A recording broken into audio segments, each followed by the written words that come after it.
Salut Mounir, comment ça va? Bonjour, je vais bien et toi? Ça va super, merci. Comme je te le disais juste avant, je te remercie d'avoir accepté. Comme tu le disais, ça fait longtemps que je te suis depuis pas mal de temps. Du coup, ça me fait super plaisir de t'avoir. Du coup, pour commencer, pour les personnes qui ne te connaissent pas encore, je te laisse te présenter.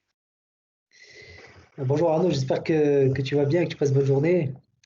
Ça fait toujours plaisir voilà, de pouvoir transmettre, comme j'ai dit, mon savoir à des personnes qui m'estiment, voilà, qui m'estiment et surtout voilà, avec lequel il y a un échange bienveillant en fait, il y a de la bienveillance. Et moi j'ai trouvé ça vraiment très cool de ta part et ça c'est depuis bien évidemment que on se connaît peut-être virtuellement, mais voilà, encore merci à toi vraiment de cette invitation, c'est qualitatif, Merci, de rien, toi. normal. Et pour ma part, qui suis-je? Je te fais référence à l'infographie Qui suis-je, tout simplement. Non, je rigole. Je suis, je m'appelle Mounir Moustalaf, si on prononce bien, avec l'accent. On va dire que avec mon travail, je suis plus, on me reconnaît plus avec le pseudonyme ou encore voilà, le nom, le branding Mounir Digital. Mhm. Après avoir exercé pendant mes 2 premières années d'entrepreneuriat, métier de social media manager indépendant pour les entreprises, eh bien aujourd'hui on peut dire que j'exerce le métier de conseil, consultant et formateur en marketing digital et en réseaux sociaux. Ok, d'accord, Donc top. voilà, et voilà, j'ai réussi à me démarquer depuis maintenant près de 2 ans et demi, 3 ans, sur, la création de contenu et pas n'importe laquelle, le marketing visuel. Donc, voilà. Exactement, ouais. La marque de fabrique de Mounir, c'est l'infographie. Avant de passer sur ce sujet-là, c'est une question que je pose tout le temps en début d'interview. Et en plus, tu l'as dit, toi, tu as commencé directement en tant qu'indépendant après tes études. Quel est ton pourquoi, justement, de l'entrepreneuriat, d'être entrepreneur et justement pas être salarié? Pourquoi? Je vais te le dire en un seul mot. Liberté. Liberté d'exprimer ses idées, de ne pas être bloqué dans une fiche de poste et refaire la même chose à chaque fois. Liberté d'exprimer sa créativité, tu vois. Ah ouais, je suis d'accord. Liberté d'apprendre et de ne pas apprendre parce que c'est en entreprenant qu'on apprend, en échouant qu'on apprend. Liberté d'échouer aussi. Je veux Ah oui, dire, bien sûr. Ce qui est peu toléré dans la mentalité française. je sais pas. Je suis né en France, j'ai grandi en France. Pourtant, voilà, je trouve que ouais, c'est vrai. On a trop tendance à privilégier les diplômes, à faire comme Monsieur Madame Tout le monde et l'entrepreneuriat. J'ai l'impression. Après, c'est mon impression. Je peux me tromper, mais c'est pas quelque chose qui est ancré dans la mentalité française. Je sais pas. Après, voilà, Ouais, c'est sûr. Je pense que c'est en train d'évoluer avec les plus jeunes, avec nos générations. Mais effectivement, ouais, je pense qu'il y a un rapport qui est différent par rapport à des pays comme les États-Unis, par exemple, hein, mais ouais, je suis d'accord avec ça. Ouais, totalement. après, liberté, plein de liberté, liberté d'entreprendre, liberté d'exprimer sa créativité, liberté d'apprendre, liberté de grandir aussi, hein. Quand on entreprend, on devient de plus en plus responsable. Ouais, c'est sûr. Alors Beaucoup que plus que quand on est salarié. Ouais. Exactement, quand on est salarié, on a tendance à attendre que l'autre nous fait non, non, heu, voilà, ça nous donne aussi la possibilité d'apprendre et sur le pro et sur le perso. Ouais, je suis d'accord. Je suis d'accord. Du coup, comme tu disais, comme on disait juste avant, donc effectivement, toi, tu t'es démarqué avec le marketing visuel, donc les infographies. Si je dis pas de bêtises, le premier réseau où tu t'es démarqué, c'est LinkedIn, c'est ça? Bien évidemment, voilà, LinkedIn, ça a joué un grand rôle, je dois beaucoup à LinkedIn, c'est là où j'ai commencé mon aventure, entrepreneuriale sans le vouloir, hein, bien évidemment. Tu peux Heu, rappeler cette anecdote justement parce que je sais justement le fond de la démarche et je trouve que c'est assez drôle à dire si tu vois de quoi je veux parler. Du coup, tu t'es lancé sur LinkedIn effectivement et comme tu disais à la base, c'était pas du tout pour te lancer en tant qu'entrepreneur. J'avais la fibre entrepreneuriale comme attend actuellement quand tu étais en licence, mais c'était trop tôt. Voilà, comme on dit, c'était trop tôt. Et je me suis dit, voilà, que je vais utiliser LinkedIn pour ma recherche d'emploi, l'anticiper. J'étais dans ma dernière année d'alternance au sein de l'université Clermont-Auvergne, là où j'ai réalisé mes études. Et il fallait que j'anticipe durant la M2 ma recherche d'emploi. Je me dis, je vais faire comment? Je vais passer par le réseau, le bouche à oreille, LinkedIn, Indeed. Et là, je me suis dit, ouais, LinkedIn, c'est peut-être l'avenir. Et j'ai foncé, tu vois, j'ai foncé. À la base, je voulais me démarquer des autres en créant des CV, un CV plutôt original, parce Mhm. que je trouvais que les gens, tu vois, ils partageaient leur CV sur leur CV, quoi, Ouais, en bien sûr. post. Alors que non, c'est la possibilité de s'exprimer, possibilité de diffuser du savoir, etc. LinkedIn, c'est pas qu'un CV digital que l'on présente, c'est aussi vraiment un portfolio que l'on peut alimenter chaque jour avec des contenus de qualité. Et donc, du coup, voilà, j'ai commencé à publier. Je me suis dit, je vais plaire aux recruteurs en partageant des tips du digital, vu que c'est dans ça que je cherchais, donc chercher marketing digital. Au final, ben, je me suis retrouvé à conseiller des gens, sans le vouloir. Sans le vouloir, peut-être de façon anticipée, je ne sais pas. Et je me suis dit, peut-être, Mounir, ton potentiel ne se trouve pas dans le fait de travailler pour quelqu'un ou de travailler dans une fiche de poste. Peut-être qu'il se trouve dans la transmission. Et là aussi, bah, je me suis dit, qu'est-ce que tu vas faire à partir de... Qu'est-ce que tu vas laisser sur Terre, tu vois, après ton existence, tu vois. Ah ouais, c'est Transmission de intéressant. savoir, un Ouais, bien sûr. apport, transmission de savoir, une aide humanitaire, bah, peut-être transmission de savoir, tu vois. Et puis voilà. Voilà, après, voilà, j'ai lancé mon activité en tant que freelance parce qu'il a fallu que voilà, je gagne de l'argent, hein, bien évidemment. Voilà, c'était pas simple. Et même encore là aussi, c'était pas, il y avait avec certains clients, c'était pas vraiment une relation Il y a des hauts et des bas, ouais, facile. j'imagine. Ouais, il y a eu beaucoup de hauts, beaucoup de bas, des grosses opportunités dont je remercierai toujours les personnes qui m'ont mis en réseau, encore une fois, sur ces grosses opportunités. Mais je pense que avec l'anticipation de ce marketing visuel, c'est-à-dire à partir d'octobre 2017, où j'ai commencé à conseiller les gens, non pas en partageant des liens, mais en partageant l'image. Les gens, ils n'ont pas le temps, en fait. Les gens, ils n'ont pas le temps. Je sais que le fil d'actualité est bombardé de beaucoup de contenu qui Mhm. se ressemblent de plus en plus d'ailleurs, de plus en plus. Il faut dire ce qu'il en est. Ouais. Et moi, j'ai voulu faire autrement, me démarquer des autres à la base pour trouver un emploi. Et au final, ben, voilà, je me suis dit, laisse tomber la recherche d'emploi et vis ta liberté. Voilà. Ah ouais, au final, procéder comme ça t'a ouvert entre guillemets la voie vers l'entrepreneuriat, je trouve. C'est intéressant. Et du coup, ouais, donc revenons encore une fois sur ces infographies. Euh, Comment justement tu arrives à développer toute cette créativité à travers tes infographies? Alors, tu es en train de teaser une formation en ligne que je suis en train de préparer Effectivement. sur la créativité.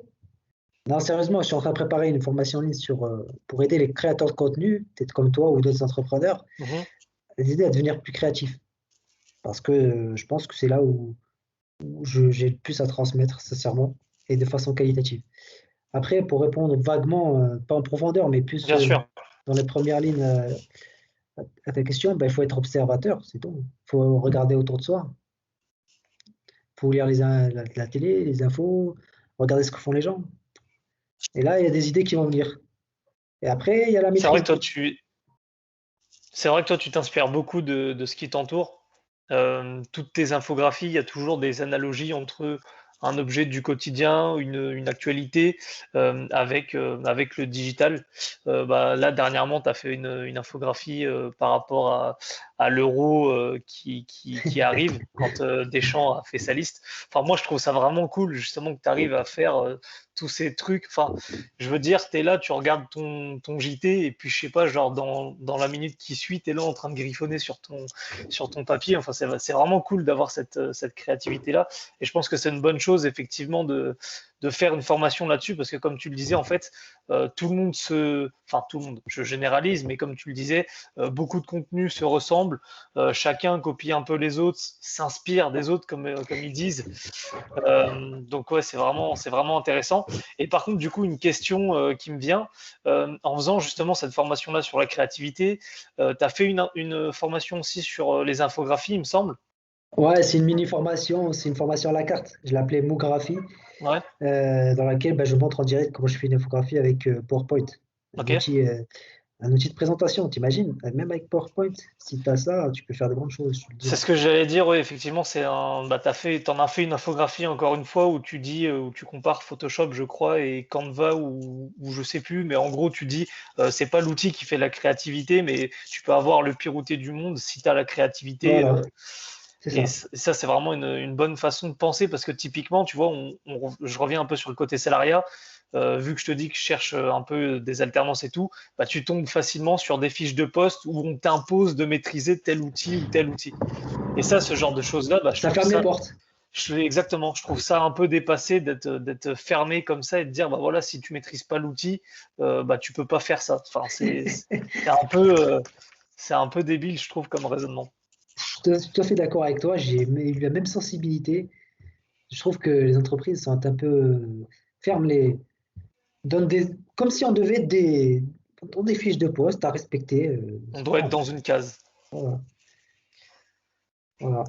Après, c'est ma vision, je peux me tromper. Il y a Ouais, des bah, très belles, il y a des très belles entreprises avec des très bonnes ambiances, surtout les startups où il y a l'humain qui est mis en avant. Franchement, voilà. Mais après, globalement, si je me trompe pas, trop encore il faut avoir un diplôme, il faut maîtriser ça. ouais, totalement. Voilà, Totalement. voilà. Ouais, du coup, par rapport aux formations que tu fais, t'as pas peur justement de faire, c'est bizarre de dire ça, mais genre de faire des mini-toi et justement des personnes qui vont justement pas te copier, mais tu vois, qu'on se dise, bah voilà, je vais voir l'information de telle personne qui a fait ta formation, je vais me dire, oh, bah lui, il a copié le style de Mounière, quoi. Eh bien, c'est une question qui m'est revenue quelques fois, Ouais, je te l'avoue. Après, si les personnes sont dans des domaines différents et qu'ils utilisent éventuellement le même process que j'adopte pour réaliser mes contenus, pourquoi ce serait pareil? Il sera adapté dans son secteur d'activité. Et puis, euh, bon, après, voilà, on va bifurquer sur un domaine plutôt théologique. L'homme a été créé de façon différente. Tout le monde est unique. Il y aura toujours ce côté différent qui va faire en sorte que ouais, c'est différent de Mounir Digital. Voilà. ok, ça C'est marche. peut-être soit la personnalité, soit l'écriture, soit je sais pas, le domaine d'activité. Il y aura toujours très très bonne question, mais il y aura toujours une différence. Après, vraiment, si vous faites un clone, non, non, il y aura toujours une différence. Chaque être humain a sa personnalité, sa façon d'écrire, sa Ça, c'est façon sûr. Ça, c'est sûr. de. Voilà. Du coup, par rapport à tes infographies, justement, euh, avec le recul, qu'est-ce que tu penses, qu'est-ce qui a fait que justement tu as réussi à, bah justement, je vais dire ça comme ça, mais qu'est-ce qui fait que tu as réussi à avoir autant de visibilité avec ces infographies-là? Et en plus, il me semble il y en a une qui avait fait vraiment décoller ton nombre d'abonnés sur LinkedIn, si je dis pas de bêtises. Ouais, effectivement, c'est. Alors, si je la montre dans quelques instants, alors comment on fait pour partager? Bah, normalement, ouais, tu as un bouton en dessous là où tu peux mettre le partage. Ok. Alors, partager une fenêtre. Alors, tu vois là? Ouais, c'est en train de se mettre. Ouais, c'est bon, nickel. Ok. Eh bien, voilà. J'ai commencé à publier jusqu'à l'arrivée de celle-là. C'est celle-là qui m'a fait connaître, je lui en dois beaucoup. En fait, je l'ai publié au bon endroit, au bon moment, euh, vraiment au bon endroit, au bon moment, peut-être à la bonne année. Ouais, C'était peut-être là où le community management a connu un. C'était en 2018. La ok. première, après, elle a été mise à jour. Ouais. C'est le community manager vu par les autres en réalité. C'est vrai que celle-là, en Et plus, elle a été beaucoup reprise. sur les réseaux. Effectivement, voilà, être CM, c'est pas ne rien faire, c'est pas un métier de touriste ou c'est pas un informaticien. Voilà, c'est des petites, c'est une grosse mission découpée en petites tâches où on doit s'organiser, rechercher des idées, analyser une audience, faire de la veille. Ouais, voilà, tu connais hein, Ouais, totalement. Et tout ça, quoi. du coup, justement, qu'est-ce qui a fait que celle-là en particulier a explosé? Est-ce que c'est parce que justement ça joue un peu, je sais pas si on peut dire ça comme ça, mais sur le côté émotionnel justement, et que bah voilà, par exemple, les community managers ont réagi parce qu'ils se sont dit bah c'est exactement comment je suis vu par les autres, C'est etc. exactement ça. J'ai publié sur le bon réseau, au bon endroit, aux bonnes personnes, car ils se sont reconnus dans celle-ci. Et la réussite sur les réseaux sociaux d'un contenu, c'est que les gens se disent, waouh, j'ai l'impression qu'il me parle, ça me parle, tu vois. Ouais, ouais, Il totalement. faut donner aux gens ce qu'ils veulent, en fait. C'est pour ça que je pense, tu seras d'accord avec moi, la base pour entre guillemets réussir sur les réseaux sociaux et définir une vraie stratégie social média, c'est de définir et de bien connaître son persona déjà. Exactement, ça, c'est en amont, bien évidemment, qu'il faut le faire. Donc, phase de toute stratégie social média. Et voilà, elle a été partagée. J'ai été même copié, rogné, volé. Elle m'a coupé la tête. Non, je connais. Ouais, non, mais c'est vrai, c'est exactement ça. Ouais, ouais, elle a été Et pas mal de fois reprise. au final, ce que j'ai vraiment aimé, c'est que les gens, ils ont réagi à l'émotion et ils sont allés me défendre, tu vois. Et ça, c'est vraiment incroyable. C'est Ouais, vraiment bah ça, incroyable. c'est la puissance de la communauté que tu as créée justement autour de toi. Et c'est vrai que typiquement, moi le premier, si une fois je vois une de tes infographies où on enlève ton logo, etc., c'est vrai que je vais avoir tendance à te taguer ou te l'envoyer. Donc, typiquement, c'est ça la Oui, puissance de la communauté que tu as réussi à créer aussi. Ouais. exactement. Oui, mais il y a des gens qui sont bienveillants comme toi, mais d'autres personnes, non. Tu vois, soit ils connaissent mal les droits d'auteur, le droit de tout ce qui est droit d'image et tout. Ils connaissent pas. Tu vois, ils entrent dans le métier, ils connaissent pas tout. Soit c'est surfer sur le succès de quelqu'un, je sais pas. Tu vois, moi, ça m'intéresse pas. Ah Voilà. ouais, je comprends, c'est sûr qu'il faut pas se focaliser là-dessus, sinon on n'avance pas. Je suis d'accord. Je suis d'accord. Du coup, juste par curiosité, toi, tu utilises quoi comme outil justement pour faire ces infographies-là? Tu te sers essentiellement de Photoshop ou d'outils plus basiques? Voilà, en ce moment, au tout début, j'utilisais PowerPoint, que PowerPoint. Ouais. Après là, aujourd'hui, bien évidemment, le primordial, c'est une combine avec Photoshop. Et aujourd'hui, ben, Canva, qui est vraiment devenu, allez, en l'espace des 6 derniers mois, mon outil de création de contenu pour et moi et mes clients. Mhm. Ouais, Canva, il est en train de dépasser Photoshop là, en France. J'ai une information venant du siège. Ils sont en train de dépasser Canva, Photoshop. En termes d'utilisateurs, tu veux dire? En termes Ouais. de... Ok, d'accord. Là, c'est intéressant. Et au En- passage, d'ailleurs, j'ai un code promo sur la version annuelle de Canva Pro. Ouais, c'est Donc, vrai, j'ai vu si, ça. voilà. On sait jamais, ça peut intéresser effectivement. Moins 15% sur la version annuelle de Canva Pro. Si vous voulez la voir, elle est disponible sur Instagram. Voilà. Voilà, le message est passé pour ceux qui sont intéressés. OK, OK. Du coup, je voulais parler aussi d'un sujet parce que justement, voilà, je vais l'aborder un peu là tout à l'heure, mais toi, le newsjacking, je sais pas comment on prononce, tu peux nous en parler parce que je sais que enfin, toi, comme je disais, tu te sers vachement de l'actualité et je sais aussi que tu aimes particulièrement une marque qui fait ça, que je nommerais, qui est Burger King. Ils sont très forts là-dedans. Exactement, le newsjacking, c'est incroyable. C'est sans doute le moteur de création de contenu que je préfère le plus, car on ne sait pas quand ça va arriver. Tu vois, c'est ce côté mystérieux de ce concept qui consiste à profiter d'un buzz, d'un événement de grande envergure, ponctuellement, pas qui est prévu sur un calendrier ou autre, tu vois, Mhm. marronnier ou tout ça, pour en bénéficier la visibilité directe de ce buzz, en fait. Un buzz qui est déjà visible ailleurs, mais que tu peux bénéficier toi pour ta communauté ou ton audience, etc. Donc, surfer sur une actualité de grande envergure pour en bénéficier les retombées, soit visibilité, soit même financière, carrément. Et Ah, clairement.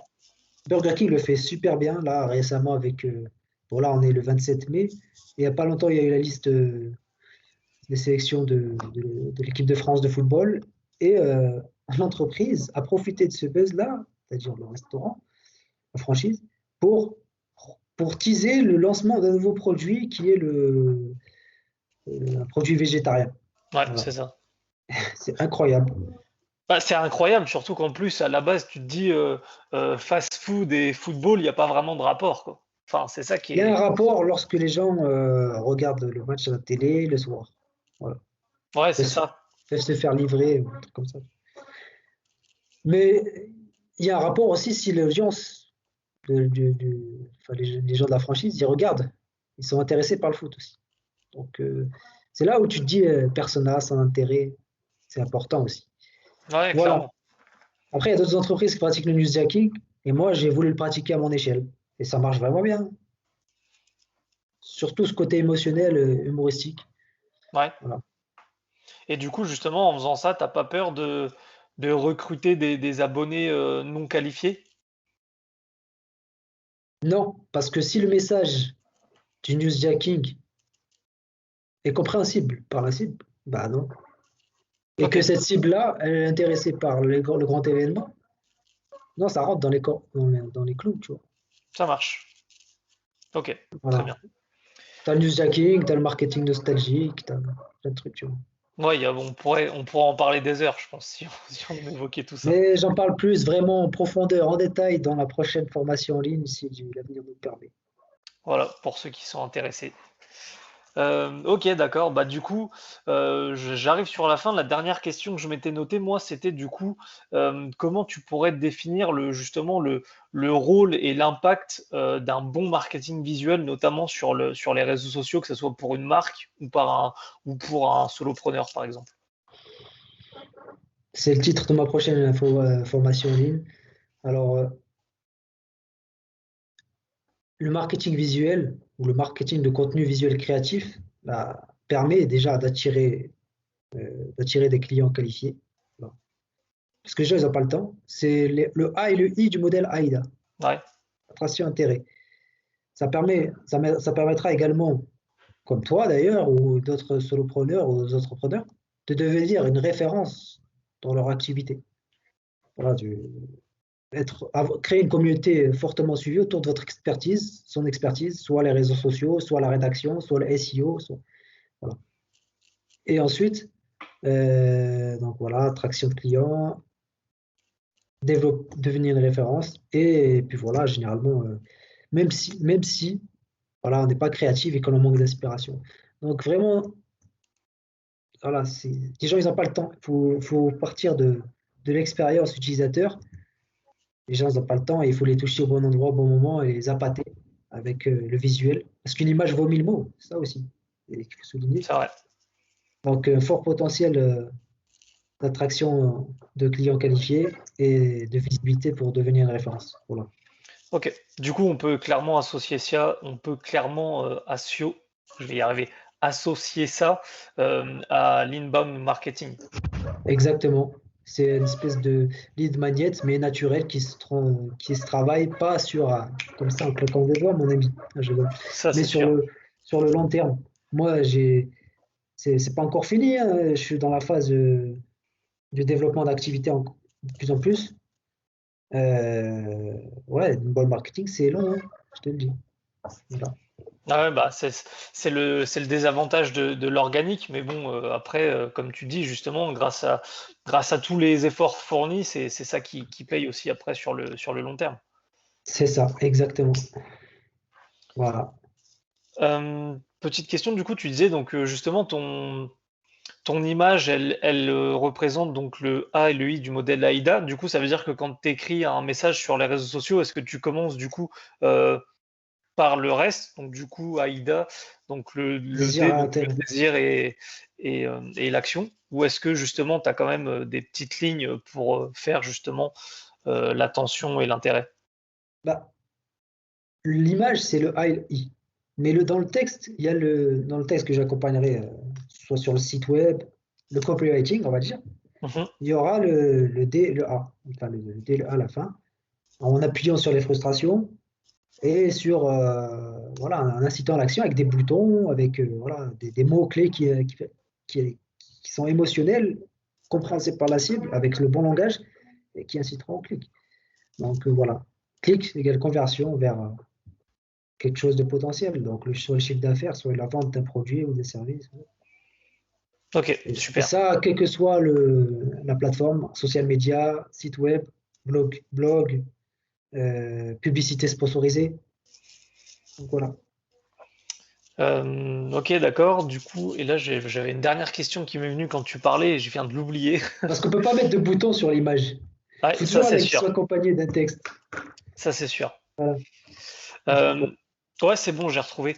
Du coup, moi j'avais une question parce que ça c'est vrai qu'il y a un peu des mythes là-dessus. Qu'est-ce que tu penses justement de, tu sais, on dit souvent qu'on peut associer les réseaux sociaux au SEO. Du coup, est-ce que toi, par exemple, la réussite de ton blog, des premières positions que tu arrives à avoir avec tes articles, est-ce que le fait que justement tu aies beaucoup d'abonnés sur les réseaux sociaux, que ça se partage bien sur les réseaux sociaux, est-ce que ça contribue, est-ce que tu penses que ça contribue justement à la bonne position de tes articles? Je reviens sur un objectif que j'ai oublié tout à l'heure, avec quel est le rôle du marketing visuel. Tu m'as posé comme question. J'avais dit attraction client, j'avais dit également référence, devenir référence, mais aussi se démarquer des concurrents. Ouais, Se totalement, démarquer des totalement. concurrents face à cette jungle de contenu que l'on voit, où tout le monde investit sur des contenus tendances. Il faut publier des carousels sur Insta, des sur LinkedIn, tatati tatata. Non, ça sort de la tendance. Voilà, sortir du lot. Sortir du lot, c'est mon mot-clé. Après, pour le SEO, donc je reviens sur l'impact du SEO. Oui, c'est pas fortement lié. De base, c'est pas fortement lié, mais si on commence à avoir une communauté assez conséquente, automatiquement, bah, d'autres sites web et que l'on a du contenu, c'est-à-dire du contenu imagé, mais il se peut que d'autres blogs parlent de nous et qui ont fort potentiel de trafic, donc qu'ils intègrent mes images, par exemple les images à moi, et qui mettent un backlink dessus, c'est-à-dire un lien cliquable qui mène vers Ouais, mon site. Et si eux, ils ont beaucoup de trafic, bah, moi, je vais en bénéficier. Et c'est un des signaux que Google estime qui est l'autorité. Donc, c'est l'autorité. Si X a autorité, alors voilà, Y qui est le SEO ben, ne peut qu'augmenter. ouais, ok, Et du coup, d'accord. c'est pour ça que je pense certainement, et c'est pas je pense, ça a été prouvé avec les chiffres, l'analyse et tout, enfin, l'analyse de ma web analytique régulière, ben, que la communauté que j'ai pu, voilà, on va dire, qui s'est créé, qui s'est fondé à la suite de mon travail, impacte le classement de mes articles. Ok, super. Voilà. Et du coup, bah, petite dernière question, t'es à combien à peu près de visites mensuelles justement avec tout le travail que tu as réussi à fournir avec la communauté que tu as bâtie? On est entre 10 000 et 15 000 par mois. Et encore, on peut mieux faire.